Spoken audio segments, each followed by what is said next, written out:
فبأي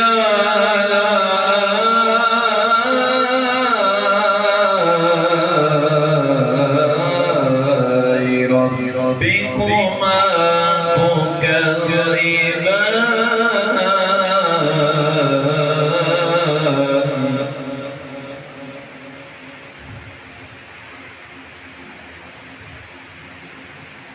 كل ما عليها فان ويبقى وجه ربك ذو الجلال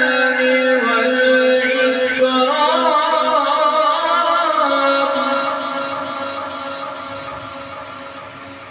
فبأي